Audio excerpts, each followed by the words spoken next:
एक दफा का जिक्र है, सूखापुर गांव के करीब एक जंगल था जहां चूहों का एक बहुत बड़ा सोने का घर था। वो घर एक वीरान जंगल के बीचों बीच था। उस घर में बहुत सारे चूहे हंसी खुशी रह रहे थे। जंगल के करीब गांव में रागा नाम का एक सेठ रहता था। वो बहुत जालिम इंसान था। उस सेठ के पास एक बहुत अच्छी जमीन थी जिस पर वो मजदूरों से काम करवाया करता था। उसका एक मुंशी था जिसका नाम मीठा था। हाँ मीठे, फसल पर सब ठीक तरह तो काम कर रहे हैं ना?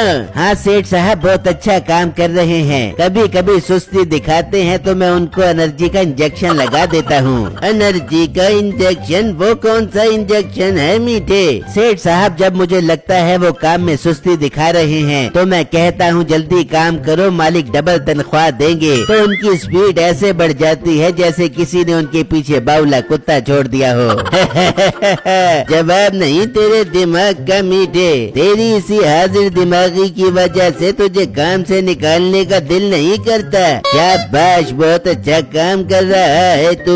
बहुत शुक्रिया मालिक जो आप इस बंदा नाचीज पर इतना भरोसा करते हो। उसी गांव में एक बहुत गरीब आदमी रहता था जो जंगलों से लकड़ियां काटा करता था। एक दिन वो लकड़ी काट रहा होता है कि अचानक दरख्त से लकड़ी टूटती है तो अंदर एक सोने की हांडी पड़ी होती है। वो गरीब आदमी बहुत खुश हो जाता है और उस हांडी को निकालकर अपने साथ ले जाता है। देख बेटा देख, मैंने दरख्त पर कुल्हाड़ी चलाई तो अंदर से सोने की हांडी निकली। अब्बू जान, इसमें तो सोने के सिक्के हैं, मतलब अब हमारी गरीबी हमेशा के लिए खत्म हो जाएगी। हाँ बेटा, अब हमें किसी के आगे हाथ फैलाने की जरूरत नहीं पड़ेगी। बिट्टू का दोस्त ये सब देख रहा होता है और चुपके से वो वहाँ से चला जाता है और उसी सेठ के पास आ जाता है और उसे हांडी के बारे में बता देता है। ये तुम क्या बोल रहे हो? ऐसा भी भला हो सकता है कि दरख्त से सोने की हांडी निकले? सेठ साहब, मैं सच बोल रहा हूँ, मैंने खुद अपनी आँखों से देखी है वो हांडी। आपको यकीन नहीं आ रहा तो आप खुद जाकर देख लो। अगर ऐसी बात है तो चल मीठे, वहाँ पर चल। वो वहाँ से निकल जाते हैं। अब आएगा मजा। सेठ तो उनके पास वो हांडी नहीं रहने देगा। हम गरीब रहे और बिट्टू अमीर हो जाएगी, मैं नहीं होने दूंगा। वहाँ जब सेठ पहुँचता है तो उसके हाथ में सोने की हांडी देखकर हैरान रह जाता है। अरे वाह, वो लड़का तो बिल्कुल ठीक कह रहा था। इस बाबे को तो वाकई सोने की हांडी मिली है। लाओ ये हांडी मुझे दे दो। सेठ साहब, ये आप क्या बात कर रहे हो? ये हांडी मैंने अपनी मेहनत से हासिल की है। मैं तुमसे ये हांडी मुफ्त में नहीं ले रहा। इसके बदले तुम मेरी जमीन ले लेना। कुछ दिनों बाद फसल की कटाई हो जाएगी, फिर वो जमीन तुम्हारी हो जाएगी। लाओ ये हांडी मुझे दे दो।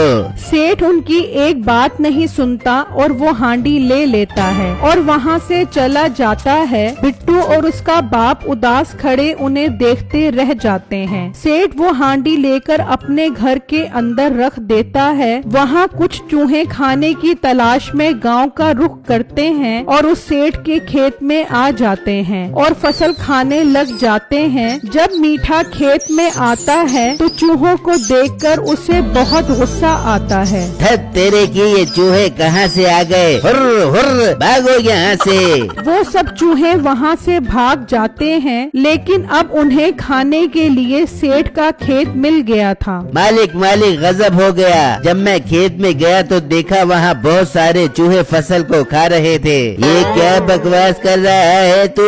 मजदूर कहाँ पर थे? मालिक, वो सब खाने के लिए गए हुए थे तो पीछे से चूहों ने फसल को खाना शुरू कर दिया। मीठे, इन चूहों का बंदोबस्त कर। अब जब वो आए तो उन्हें मार मार के उनका कचूमर निकाल दे। ठीक है मालिक, मैं ऐसा ही करूँगा।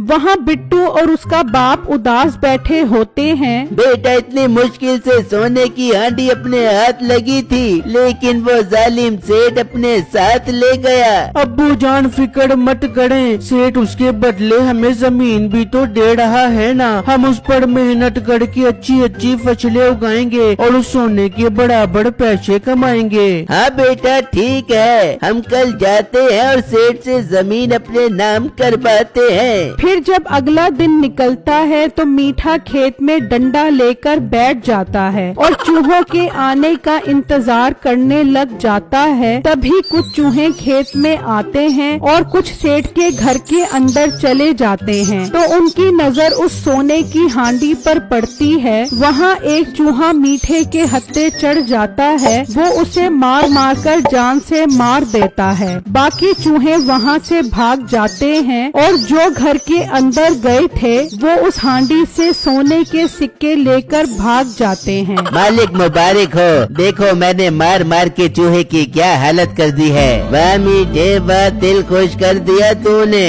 बाकी चूहे कहाँ गए? मालिक वो सब भाग गए, अब उम्मीद है वो कभी वापस नहीं आएंगे। तभी बिट्टू और उसका बाप भी आ जाते हैं और उससे जमीन का मुतालबा करते हैं। घर बसा नहीं और लुटेरे पहले आ गए। जाओ, दिमाग खराब न करो, पहले ही चूहों ने तंग किया हुआ है और ऊपर से तुम लोग भी आ गए जमीन लेने। तो सेठ साहब, आप हमारी सोने से बड़ी सिक्कों की हांडी ले गए थे, उसके बदले आपने जमीन देने का वादा किया था। हमारा हक वापस करो। हक? कौन सा हक?